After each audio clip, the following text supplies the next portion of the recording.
afternoon. Okay, hands up if you're still awake after lunch. That's good. I'm going to start by doing something I often do, which is I'm going to take a picture of the audience to see if you're still awake at this time of the day. Bear with me 1 second. All right, give me a hand. That's it. Nice. All right. Thank you very much. Thank you very much. All right. So thanks for joining me today. Just checking the slides are showing. There we go. So we have 30 minutes to cover a topic that's quite comprehensive. So I'm going to do my best. We have a lot of content to cover, so bear with me. A lot of familiar faces in the room. It's nice to see you. For those of you I don't know, my name is Perrine Farque. I'm an author, a speaker, and I specialize on diversity and inclusion in the workplace, essentially. Today, like I said, a vast agenda, so let's get started. A lot of things to cover. We're going to cover beyond gender. What does it mean in the workplace to be inclusive of everyone beyond just gender? So where I'd like to start with you is microaggressions. I suspect a few of you have heard of microaggressions before, maybe not everyone. So it's worth reminding all of us what this is about. And also, I like to talk, one of the topic that's dear to my heart is language, red flag language, what to say, what not to say. So I want to start with microaggression often made to women, because this is a women in business event and a women in tech event. And I can see a lot of women in the audience, not only. So how many of you have heard before in the workplace, at work, things like, you're prettier when you smile? Show of hands. Wow, okay, that's quite a few, all right. Or how many of you at work, asking women in the room, you feel you've never had substantial interaction about your work with leadership? Show of hand. How many do you think you haven't had you don't have often substantial interaction with leadership about your work? Quite a few, okay. So this is quite common in the workplace. And I like to share studies as well and research to support what I'm saying. So in this case, there is a great research by McKinsey that's supporting the fact that often women in the workplace, they don't have substantial interaction as much as men in the workplace have with leadership about their work. But like I said, I don't want to focus this presentation only on women, so I want to talk about parents. So by show of hands, how many parents do we have in the room? Parents? Wow, quite a few, okay. So parents also, men and women, can also be on the receiving end of microaggression. So again, how many of you have heard things like they wouldn't want the promotion because of the travel if they have children? I can see a few of you nodding, yes, right? A few of you raising hands. And it's not just, again, it's not just something I say. There is research out there. For example, there is a recent research by Women in Data and Pregnant Then Screwed from 2023 that showed that over half of all mothers have faced some form of discrimination when pregnant, on maternity leave, or when they return. So again, parents can also be on the receiving end of microaggressions. And just one last example I want to share with you is non-white people. I think I've heard a couple of sessions this morning around people of color, etc. And some of the frequent microaggressions they might be facing at work are things like they have to prove themselves more than their white counterparts. So for example, there is a recent survey by McKinsey and Company called Women in the Workplace 2022 that found that 42% of black women needed to provide more evidence of their competency than others, compared to 16% of all men. So the numbers are quite significant. There's a big difference again. So you can see it's not just women, it's not just parents, it's not just black women. There's a lot of different people who might be on the receiving end of microaggressions in the workplace. I love my numbers. I'm going to share a few numbers with you. This is a survey by McKinsey and Company called Women in the Workplace 2022, so it's quite recent. So what they've done is they've asked questions to people in the workplace, and they split the results by groups. I know you can't read very well, so I'm going to read the first one for you. So they've asked people, have you had your judgment questioned in your area of expertise at work? And out of that question, they found that 27% of men said, yes, I've had my judgment questioned in my area of expertise, versus 36% of women. So again, you can see there's quite a big gap in how women experience being at work versus men. But you can see the numbers are even more different for Asian women, for example, Latinas and black women. In fact, black women are the group that most significantly have said they've had their judgment questioned in their area of expertise at work, versus 27% of all men. So you can see there's quite a big difference. I'm just going to read some of the other questions for you. I think the second one is interesting because you have quite a big gap. So the second question they've asked is, how many of you needed to provide more evidence of their competency than others did? 16% of men said they had to provide more evidence of their competency than others, versus 31% of all women. And again, versus 42% of black women. So the point I'm making here is the experience we feel at work can vary widely depending on which gender we are, which color we are, and even our sexual orientation. More data. Feel free to take some pictures, but I'm just walking through that. So, in summary, microaggressions, how do they impact someone's career? Well, in a couple of different ways. Number one, they can affect someone's mental health over time. So, sort of having a feeling of burnout. They can also contribute to unlikelihood of promotion, toxic work environments, unequal pay. And finally, they lead to low job satisfaction, imposter syndrome. So it's really hard to retain employees when they feel they're not included at work.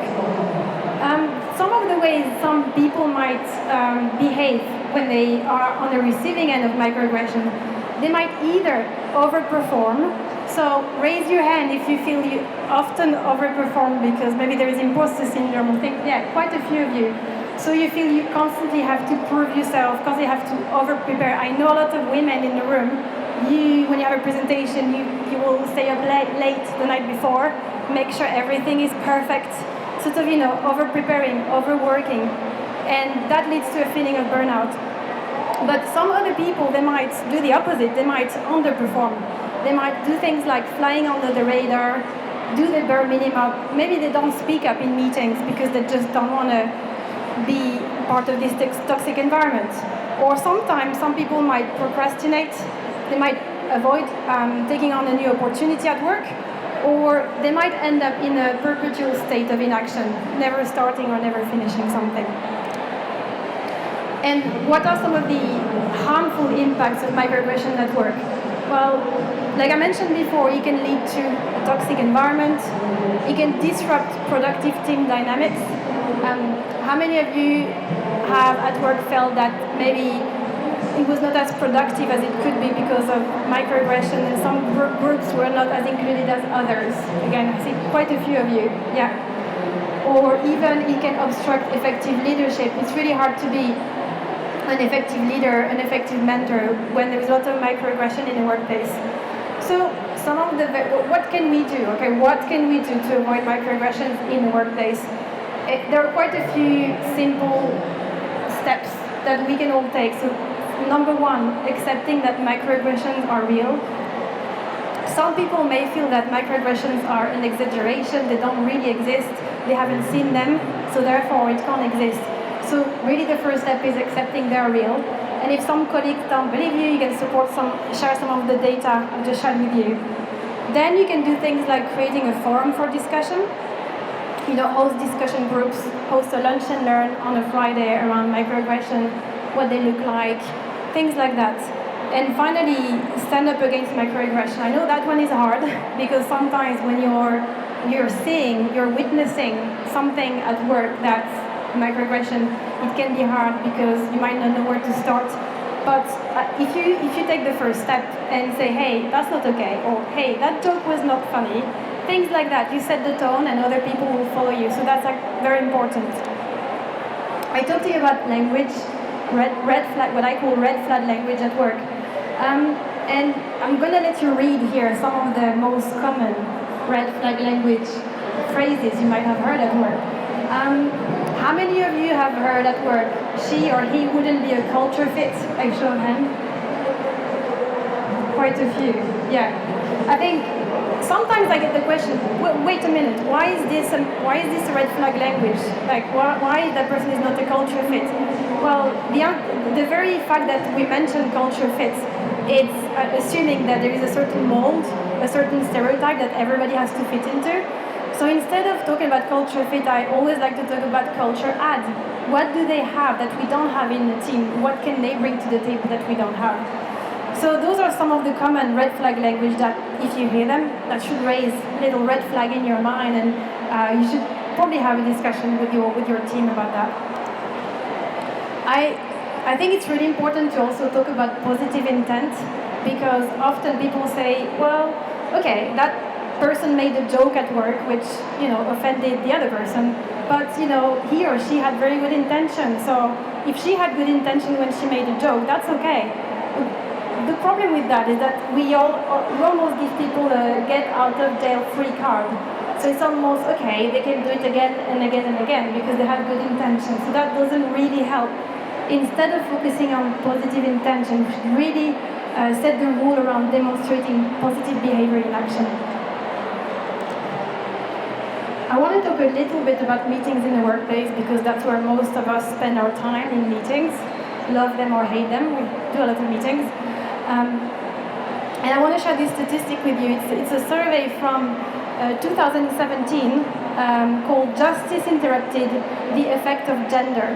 And so what they did, they observed the Supreme Court in the US, and they found that in that study, analyzing hearings of US Supreme Court, they found that women judges were interrupted 3 times more often than men, and that women initiated only 4% of the interruption.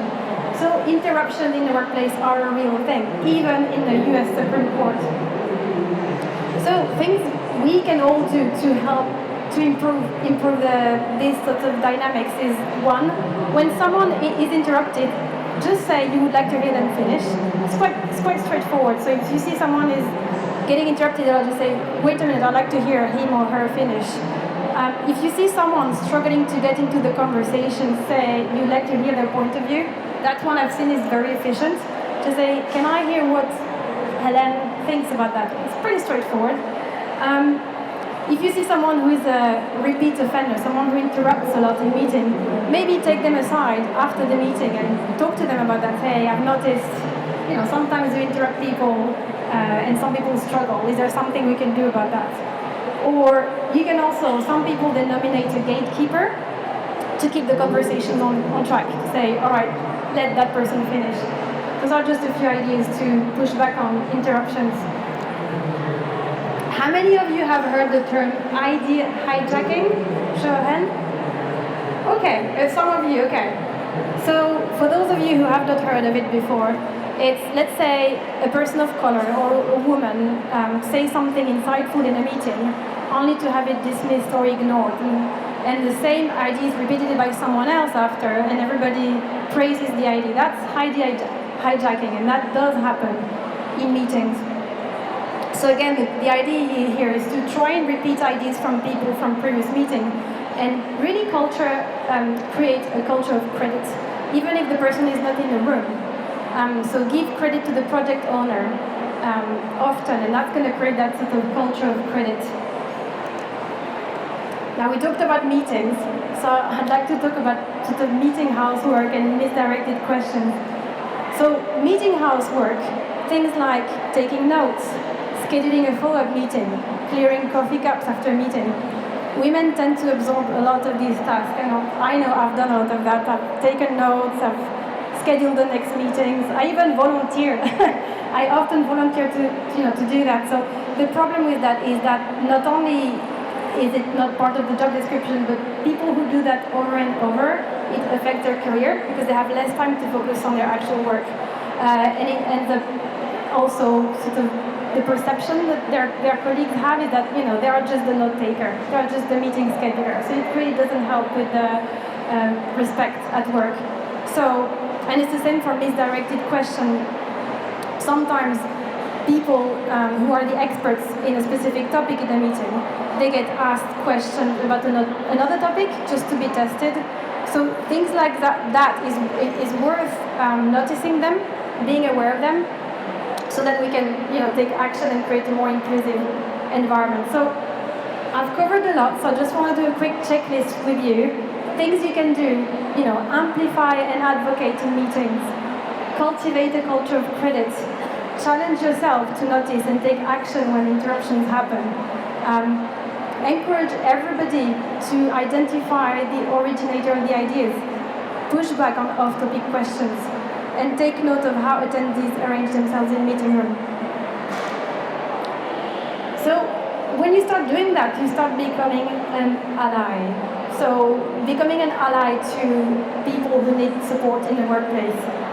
And I want to talk to you about the 7 types of allyships, because there are different ways you can show up as an ally in the workplace, or there are different ways people can show up to you as an ally in the workplace, and how you can become one.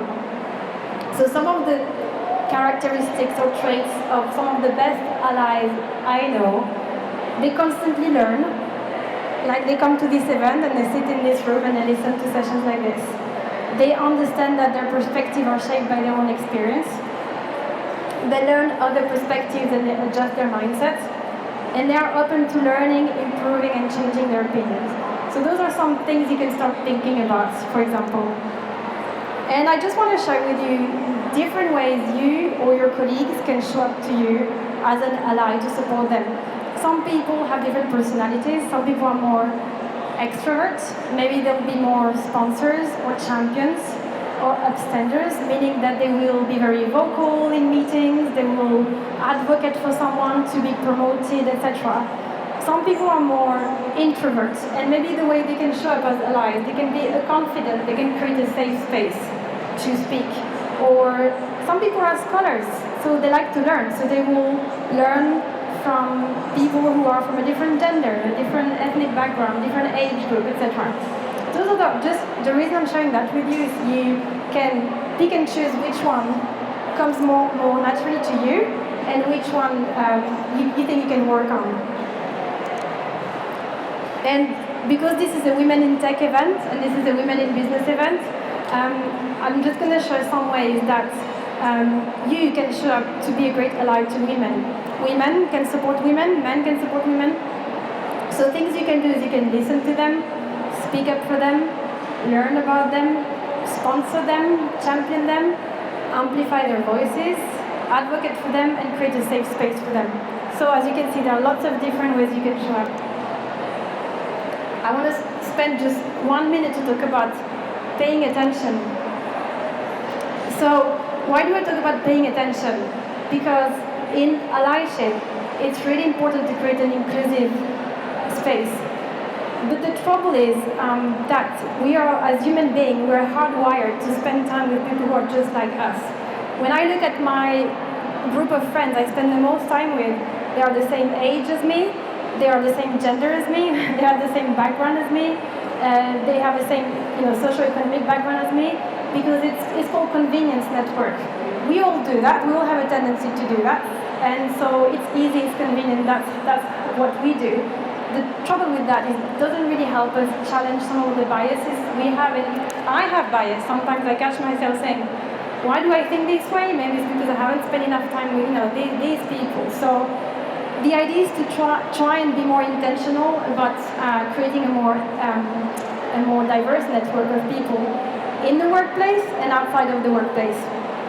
Because diverse networks reduce implicit bias. So I hope, as I say that, some of you are thinking in your head, okay, who do I spend most of the time with? You're probably thinking, okay, maybe I could diversify a bit my network. Like I said to you, I'm guilty of having quite a homogeneous network, and I'm trying to be more intentional about diversifying my own network. And sometimes I've heard, the importance of engaging men to champion women in the workplace. And I can see a few men in the audience, so thank you. We need you. Thank you for coming. Why is it important to engage men to champion women at work? Because this makes the campaign inclusive. You know, the world is going through a lot at the moment. There's a lot of things happening out there, and I think if we were all a little bit more inclusive and if we all spend more time together, I think the workplace would be probably a bit better. And so I like to think about men championing women because we need men to be part of the cause. It also helps redistribute power in both the personal but also professional lives. And also, it increases the likelihood of the future generation to grow up in a more gender equitable society. So it's super important to include men in the conversation. And sometimes I have the question, men ask me, is it okay if I attend a women event? Well, look around you. The answer is yes. We have quite a few men who came to this event today, Women in Tech, Women in Business. And this is definitely the right thing to do. It does demonstrate your support to women. It helps you build more empathy. I'm sure you've learned, looking at the men here, raise your hand if you've learned something about women in tech, women in business today. Don't be shy. Yes, you have. Great. So it helps demonstrate your support, build empathy, diversify your network. I hope you made new friends today and you're going to stay in touch with them after the event and spot talents.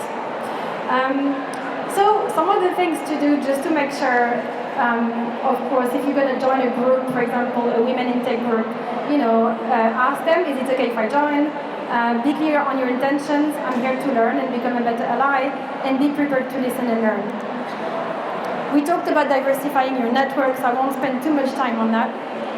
And I just want to end up on top strategies to champion women at work. We talked about inclusive language. I know a lot of people use guys every day, and I even use guys at home. But the problem with using guys when you address a mixed group of men and women is that it's actually not that inclusive. So for example, if you're a woman in the room and you go to a restaurant and you want to go to the bathroom and you see a sign that says guys, would you go in? Not so much. So you can see the point about, you know, hi guys, sounds like it's innocent, but actually be a bit more inclusive, say hi everyone, hi team, things like that. They are very subtle, but they really build up over time. Effective feedback is super important because the more feedback women receive in the workplace, the more they can get better.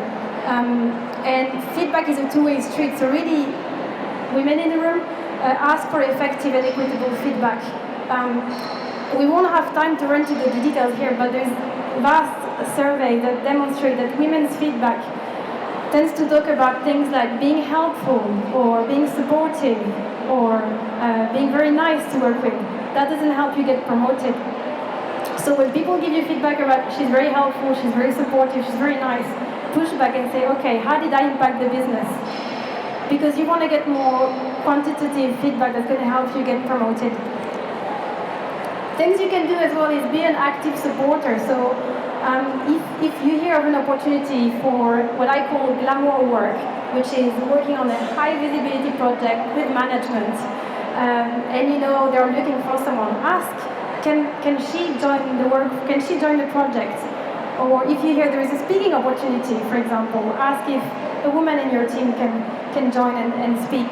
And also being a mentor, I love that one because I have mentors, I have male mentors, and what I love is that I learn from my meetings with them as much as they learn from me. So it's a two-way, it's a mentor-mentee relationship. And so, you know, having mentors, people who you spend time with, but also you talk about your work, your achievements, you ask them for feedback, it's going to go a very long way. And then just last but not least, recommendations and promotion.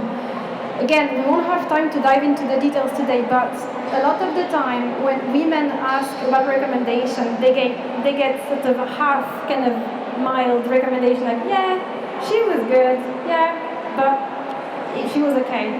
So really when you get these types of recommendations, they push back and ask for a wholehearted recommendation. So either you get a really good recommendation or you don't get one. We don't want sort of mild recommendations. And check that women are in fact being promoted on potential, not performance. Again, a lot of survey out there, we won't have time to dive into it, but a lot of survey research has found that men tend to be hired on and promoted on potential, but women tend to be hired and promoted on proof. So typically, when a woman will come, for a promotion, she will get asked questions about, can you demonstrate you've done that before? Can you walk us through what you've done before to get that promotion? Whereas men will get asked questions about, how do you see yourself doing that? Or their potential. It's really important to have that in mind when we talk about promotions. So in summary, because I'm getting reminded that I only have 4 minutes left, what's in it for leaders to champion women at work? It encourages more diversity of thoughts, creativity, innovation in your team. It helps you to learn about women's experiences and points of view. Helps you create a better employer brand, attract and retain more diverse talent. It helps you open doors to more market routes, things you haven't thought about before. And it helps you spot diverse talent. So there's a lot of positives in championing women in the workplace. So to summarize, some things you can do to becoming an ally today: speak up, challenge bias when you see, champion 5 people at work, and define or refresh your values. Decide how you want to operate and when you will push back. So I want to finish this session by asking you one question, and I hope you will think about an answer. Out of all the things we discussed today, what's the one action, just one, you will take to champion women at work? Just think about it. So I'm available for questions. I think we might have a few minutes left. I'm just looking at, we have a few minutes left? Maybe you can take 1 or 2 questions.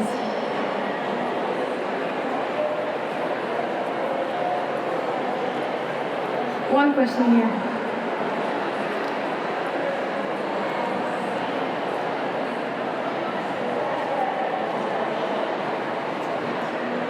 Hello. Thank you for the presentation. It was very insightful. My question in particular is about when you are active online and when you see things happen in the workplace and you speak up. Have you been in a situation before where speaking up backfired, and what was your go-to strategy in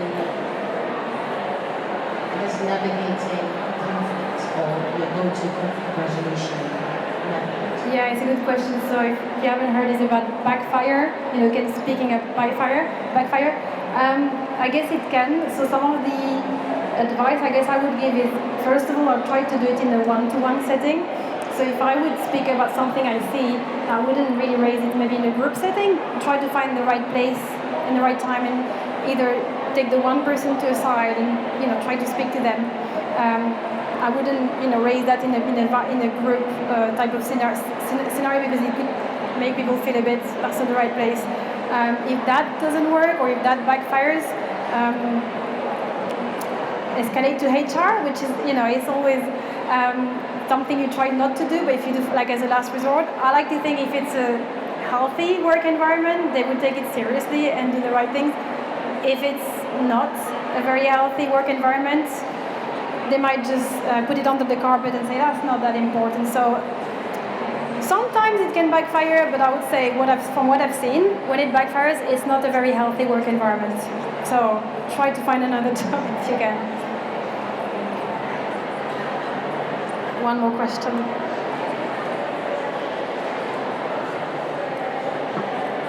Thank you very much for your presentation.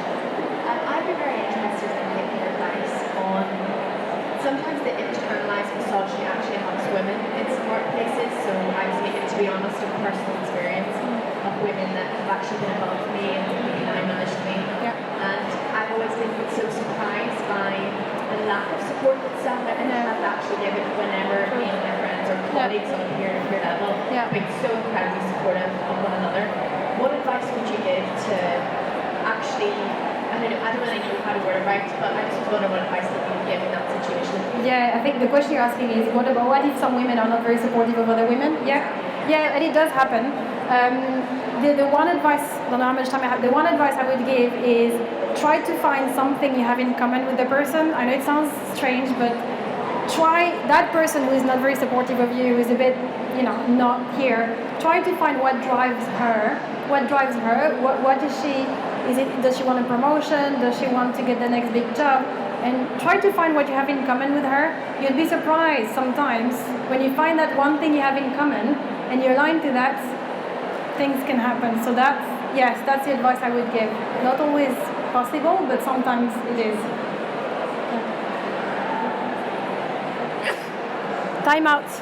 Okay, I'm being told time out. Thank you so much. I'm still around if you have any questions. Thank you.